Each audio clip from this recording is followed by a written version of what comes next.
Fever FM पर मुझे यानी अनुराग पांडे को आप देख रहे हैं और आपको मालूम है कि stroke is a major global public health problem ही है। इनफैक्ट करंटली हिंदुस्तान में स्ट्रोक प्रीमेच्योर डेथ्स बहुत ज्यादा होती हैं। उसकी वजह जानना बहुत जरूरी है। As per world stroke organisation हर 4 में से एक इंसान को अपनी लाइफ में यानी पूरी लाइफ टाइम में स्ट्रोक आने के चांसेस होते ही हैं।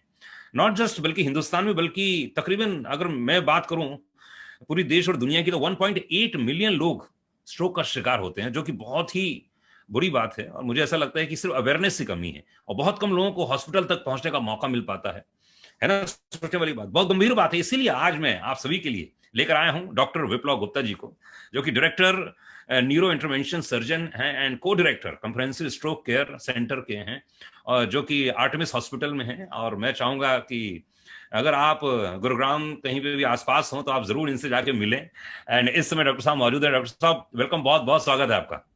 Thank you Anurag, thanks for inviting me यहाँ पर बुलाने के लिए। और ये बड़ा इंपॉर्टेंट टॉपिक भी है। जी हाँ, बहुत इंपॉर्टेंट है। तो ब्रेन स्ट्रोक क्या होता है एग्जैक्टली और ये डिसीज कैसे, मतलब क्या किया जाए इससे, है ना? क्योंकि ये सेवियर बनाना तो पड़ेगा हमको, हिंदुस्तान को कुछ ना कुछ तो अलग लेवल ले जाना पड़ेगा। देखिए, ब्रेन स्ट्रोक जब भी ब्रेन के सेल्स डैमेज हो जाते हैं खून की सप्लाई के प्रॉब्लम के मारे, उसको हम स्ट्रोक कहते हैं। और ये दो तरह के स्ट्रोक होते हैं। सबसे कॉमन जो 80 to 90% स्ट्रोक होते हैं कि खून की सप्लाई बंद हो जाए किसी भी कारण से। जिस तरह से हार्ट अटैक में खून की नली बंद होती है, हार्ट अटैक हो जाता है। ब्रेन की खून की सप्लाई ब्लॉक हो जाए, उसके मारे ब्रेन के सेल्स को जैसे ही ऑक्सीजन नहीं पहुंचता, ब्लड नहीं पहुंचता, ऑक्सीजन नहीं मिलता, वो जल्दी मरने लगता और वो वाला पार्ट का ब्रेन बेकार हो जाता है। और वाला पार्ट का ब्रेन जो हमारी बॉडी का फंक्शन करता है, वो फंक्शन एकदम चला जाता है। तो इसको हम कहते हैं इस्केमिक स्ट्रोक, जो खून की नली बंद होने के मारे होता है। 10 to 20% केसेस में होता है कि ब्रेन की नली बर्स्ट कर जाती है और ब्लीडिंग हो जाती है, ब्रेन के अंदर ब्लड लीक कर जाता है। इसको हम कहते हैं हेमरेजिक स्ट्रोक।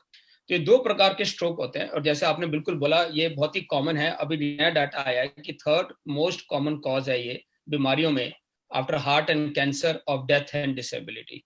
और जैसे हम लोग डिस्कस कर सकते हैं कि यंग लोगों में भी स्ट्रोक का इंसिडेंस, पर्टिकुलरली हमारी कंट्री में, it is twice the rate which is there in the western countries.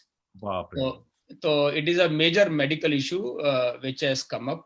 And 3 out of 4 people, एक बार स्ट्रोक हो जाए, 75% हमेशा डिसेबल रह जाता है। And you can imagine, disability वाला जना हो, सिर्फ उसकी लाइफ नहीं, आसपास पूरी फैमिली की लाइफ जिंदगी भर के लिए ऑल्टर हो जाती है। जी हाँ। बहुत बड़ी बात बोली आपने। तो स्ट्रोक के सिम्टम्स क्या हैं? कैसे पता चलेगा कि अगर किसी को स्ट्रोक हो गया है? तो आपको क्या लगता है कैसे पता चलेगा? देखिए, मैं पढ़ाई तो बड़ी करा सकता हूँ, पर सिंपल वे में पब्लिकली हम बोलते हैं फास्ट, FAST। मतलब कि ये 4 चीजें आप वर्ड्स याद रखेंगे या लेटर याद रखेंगे तो आप रिकॉग्नाइज कर सकते हैं मैक्सिमम स्ट्रोक घर में किसी भी फ्रेंड को, जानने वाले को हो रहा है। तो एफ का होता है face drooping, that means face एक तरफ का ड्रूप कर जाए, लटक, टेढ़ा हो जाए फेस। एट का मतलब होता है आर्म, हाथ या पैर कभी उठा ना पाए वो, तो उसका वीकनेस है। एस का मतलब स्पीच, सडनली किसी की स्पीच चली जाए या बोल ना पाए, ठीक से समझ ना पाए बात को। टी का मतलब होता है टाइम, इसका मतलब इनमें से ये कुछ भी है तो टी मतलब ये एक इमरजेंसी है और आपको जल्द से जल्द उसको, जहां पे स्ट्रोक का प्रॉपर ट्रीटमेंट हो सकता है, उस अस्पताल में लेकर पहुंचना है। इसके अलावा भी सडनली सिर में ऐसा हेडेक होना 1 सेकंड के अंदर, जैसे सिर फट रहा हो, आंख का धुंधलापन, बैलेंस की गड़बड़ हो जाना, ये सब भी स्ट्रोक की निशानी होते हैं। जी। तो स्ट्रोक प्रिवेंट कैसे किया जा सकता है? देखिए, अच्छी बात यह है, मैंने बुरी बात बताई, बहुत कॉमन है डिसेबिलिटी। अच्छी बात यह है कि हम 70 to 80% स्ट्रोक को हम प्रिवेंट कर सकते हैं। और खास तौर से जिस तरह हमारा देश की मेडिकल फैसिलिटी, फाइनेंस इश्यूज, और वैसे भी ह्यूमन बॉडी भगवान की दी हुई है, डॉक्टर नॉर्मल कैसे बनाएगा उसको। तो हमेशा बोलता हूँ ओरिजिनल ओरिजिनल है। तो prevention is the best treatment and the cheapest and most effective treatment. इसमें बड़ी सिंपल चीजें हैं, कुछ चीजें जो हमें पता ही हैं। हाइपरटेंशन, कोलेस्ट्रॉल, डायबिटीज, इन सब फैक्टर्स पे ट्रैक रखना, जांचें कराना और उनके लिए प्रॉपर दवाई लेके, अगर है बीमारी तो उसके लिए लाइफस्टाइल चेंजेस और दवाइयां लेके इनको कंट्रोल में रखना।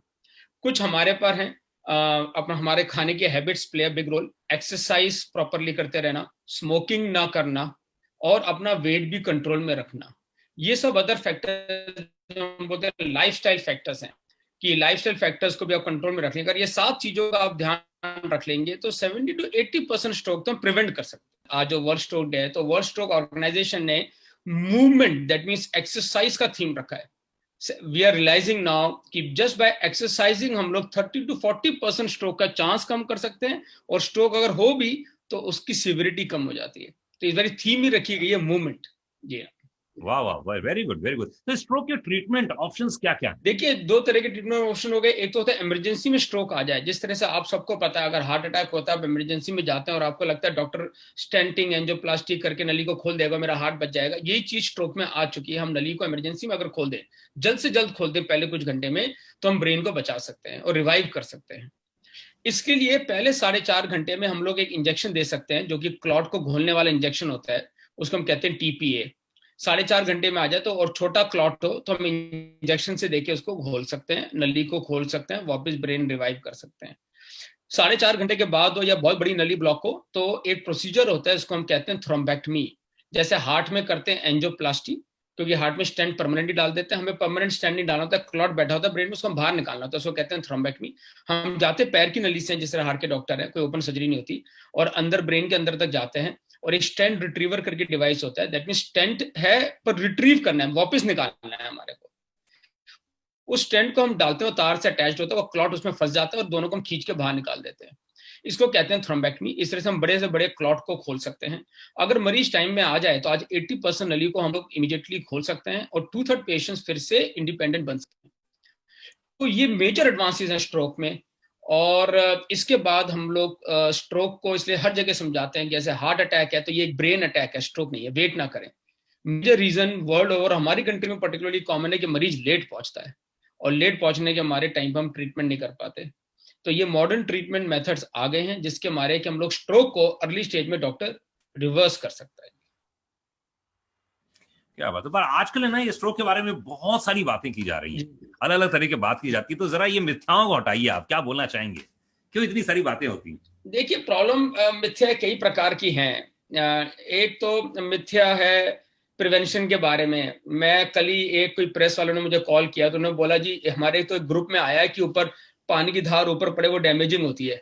तो मैंने बोला आजकल व्हाट्सएप ग्रुप में अगर 10% डॉक्टर है और 90% पीपल हैं, तो 90% तो डॉक्टर बन गए, और डॉक्टर मुंह बंद करता है। अगर मैंने एक मिथ्या के बारे में गलत बोल दिया, यहाँ तो मैं बोल सकता हूँ, तो वो व्हाट्सएप ग्रुप में मुझे 2 दिन तक बिजी रहना पड़ेगा। सही देखिए बात है। सिंपल सीधी बात है, हम चाहते हैं कि दूसरा कोई हमारे कोई ट्रिक नहीं है लाइफ में। जैसे मैंने आपको 7 चीजें बताई, इनका ध्यान रखना है। एक्सरसाइज का कोई ऑल्टरनेटिव नहीं है। कोई भी योगा बाबा कोई भी कोई गोली नहीं दे देगा, कोई चमत्कार नहीं हो जाएगा, गर्म पानी से पीने से चमत्कार नहीं हो जाएगा अगर हम इन चीजों का ध्यान न रखें। एक्सरसाइज करना, ढंग का खाना खाना, हेल्दी खाना खाना, वेट को ठीक रखना, स्मोकिंग नहीं करना, इन सब चीजों अगर हम ध्यान रखेंगे, यही चीज स्ट्रोक प्रिवेंशन की इंपॉर्टेंट है। दूसरा सबसे बड़ा जो टाइम वेस्ट होता है मिथ्या है कि लोगों को स्ट्रोक होता है, वेट करते हैं कि पैर सुन्न हो गया है, टेंशन हो गई है, इसका बीपी हाई है, इसके मारे इसकी जबान नहीं है।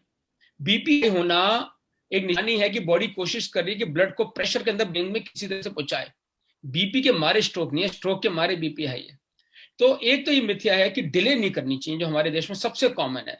और पास के डॉक्टर में जाते हैं, वेट करते हैं, फिर कोई एमआरआई होता है, 8 घंटे बाद जांच, फिर बोलते हैं स्ट्रोक है, फिर रेफर होता है, हम लोग खोल नहीं पाते नली को, रिवर्स नहीं कर पाते। एक तो जल्द से जल्द आपको स्ट्रोक सेंटर में पहुंचना है, वेट नहीं करनी है उसको इंप्रूवमेंट की। ये एक, चाहे ऊपर से सिर्फ हाथ सुन है, पर ये एक तरह का हार्ट अटैक है, ये मान के चलिए, आपकी जिंदगी चेंज हो जाएगी। तो ये जल्द से जल्द हमें पहुंचना है, नंबर 1। नंबर 2, ये आजकल बड़ी मिथ्या आ गई है कि भाई गारंटी चाहिए सबको। ऐसा नहीं है। डॉक्टर एक भगवान नहीं होता है। डॉक्टर अपने, जैसे मैंने खुद ही बोला आपको, हम 80% में खोल सकते हैं, और 60 से 70% में हम लोग उसको रूटीन लाइफ, एक इंडिपेंडेंट लाइफ में ले जा सकते हैं। तो दूसरा ये है कि डॉक्टर अपनी बेस्ट कोशिश करता है। बाकी सोसाइटी में हर जगह, हर एक सेक्शन ऑफ सोसाइटी में कुछ लोग खराब हो सकते हैं, वो सोसाइटी की बात है। तो पर आपको रेडी स्ट्रोक सेंटर में जाना चाहिए। बहुत लोग किसी बाबा जी पे चले जाते हैं, योगा ट्राई करते रहते हैं, फिर हमारे पास आते हैं 10 दिन बाद, तब हम कुछ नहीं कर सकते। तो जो रिस्क फैक्टर्स बताए उन्हीं का ध्यान रखना है, और जल्द से जल्द ठीक जगह पहुंचना है, और वहां पे डॉक्टर पे फेथ रखना है। ये सब चीजें बड़ी इंपॉर्टेंट है। तो रिसेंट रिपोर्ट के हिसाब से कोविड-19 पेशेंट जो हैं वो ज्यादा रिस्क, तो क्या ये? जी हाँ, ये भी डाटा बड़ा आया है कि कोविड-19 में स्ट्रोक की टेंडेंसी बढ़ जाती है। बेसिकली कोविड-19 में क्लॉटिंग टेंडेंसी बढ़ जाती है, तो नॉट ओनली स्ट्रोक ज्यादा कॉमन हो गया कोविड-19 में, कई मरीज कोविड-19 के प्रेजेंट ही स्ट्रोक से करते हैं। मरीज आया स्ट्रोक से और हम देखते हैं यंग मरीज है, क्यों स्ट्रोक हो गया, जांच करते हैं तो कोविड-19 निकलता है। तीसरी बात ये, स्ट्रोक भी उनके अलग प्रकार का है, कई नलियों में, एक नली में कई नलियों में ब्लॉकेजेस मिल जाती हैं। तो अरे बाप कोविड-19 रे। में भी स्ट्रोक का है। आई थिंक बेस्ट तो यही कि कोविड-19 के लिए प्रिकॉशन ले, मास्क पहनना, डिस्टेंसिंग रखना, एंड बिकॉज कोविड-19 में एक बार स्ट्रोक हो जाता है तो जब दो बड़ी बीमारी हो जाए तो डॉक्टर के लिए भी संभालना मुश्किल हो जाता है। उल्टा ये भी आ रहा है कोविड-19 में कि हम टेस्टिंग करते हैं, अगर लगता है बॉडी में क्लॉट में, आउटकम बेटर हो जाता है। जी और बहुत इंटरेस्टिंग बात बताई आपने डॉक्टर, बहुत ही बढ़िया बात बताई। जाते जाते क्या बोलना चाहेंगे, इतने सारे हजारों लाखों लोग देख रहे हैं, इस समय सुन रहे हैं आप। देखिए, मैं तो यही कहूंगा कि जो जैसे मैंने बोला, तीन चार बातें मैं समराइज करूं कि स्ट्रोक एक ब्रेन अटैक है, स्ट्रोक को इग्नोर मत करिए। फास्ट साइन जो मैंने बताया आपको वो दिमाग में रखिए। किसी फैमिली मेंबर का हो तो पता होना चाहिए आसपास का कौन सा अस्पताल है जहाँ पे टीपी और थ्रोम्बेक्टमी हो सकते हैं, और वहां पे रश करिए। उस टाइम वेट मत करिए, आसपास छोटी क्लिनिक में मत जाइए जहाँ पे इमरजेंसी ट्रीटमेंट हो सकता है। 20 लाख सेल हर एक मिनट में मरते हैं जी। स्ट्रोक के टाइम 20 लाख आपके ब्रेन सेल हर एक मिनट में जा रहे हैं, तो आप सोचिए टाइम कितना इंपॉर्टेंट है। एक मिनट आपकी लाइफ चेंज कर रहा है, उससे हम वेट नहीं करना चाहिए, रश करना चाहिए, नंबर 1। और सेकंड मैसेज यही है, प्रिवेंशन इज द बेस्ट, जो मैंने आपको 7 चीजें बताई। लास्ट मैसेज मेरा ये है, यंग लोगों में इंडिया में स्ट्रोक बहुत बढ़ रहा है। कारण हमने कल एक मीटिंग भी करी थी कि एक तो डिजिटल आजकल एक कारण बन रहा है। ये देखा गया है कि 2 घंटे के बियॉन्ड स्क्रीन टाइम जो है, हर एक घंटे का स्क्रीन टाइम आपकी 20 मिनट लाइफ कम कर रहा है। क्या बात कर रहे हो, जी हाँ, डराओ ये मत, फैक्ट है। डरा रहे हो आप, तो आप डरा रहे हो मैं यार। सच ही बता रहा हूँ जी, ये तो फैक्ट है, मैं आपको डाटा भेज सकता हूँ। ये अच्छा। वेस्टर्न वर्ल्ड में, जी हाँ, यूरोप और यूएसए में स्टडीज हुई है। Screen time is associated with decrease life time, screen time is associated with your stroke risk, cardiac risk, even obesity and cancer risk.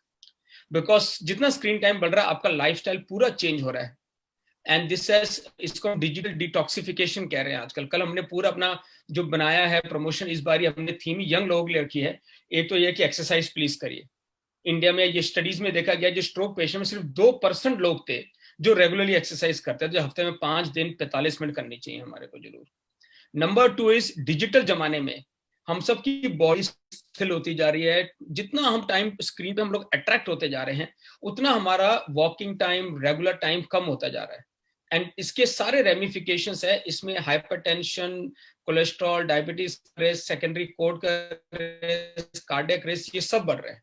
तो अगर आपको डिजिटल टाइम ज्यादा भी है, you have to compensate by open air और other exercises and other lifestyle habits. I think ये मेरा last message है, which is very important for all young people of the country. बहुत बढ़िया, बहुत बहुत शुक्रिया, आपने इतनी हेल्प, बहुत सारे लिसनर्स को हेल्प मिलेगी। आपको एंड इतने काम की और जरूरी बात बताई है आपने। तो जितने भी यहाँ पे लोग मौजूद हैं, चाहे आप डॉक्टर के पास कभी गए हो या ना गए हो, तो इनकी बातों को जरूर ध्यान रखिए। एंड मैं प्रॉमिस करता हूँ कि ऐसे समय समय पर आपके सामने ऐसे डॉक्टर को लेके आऊंगा जो कि आपकी मदद करें। एंड साथ ही साथ में सबसे इंपॉर्टेंट ये है कि आप अपनी जिंदगी में थोड़ा सा डिसिप्लिन रखें। जिस हिसाब से डॉक्टर ने कहा कि एक्सरसाइज जरूर करें, एक्सरसाइज जरूर करें, ये बहुत जरूरी है। डॉक्टर साहब बहुत बहुत शुक्रिया हमारे साथ में, थैंक यू।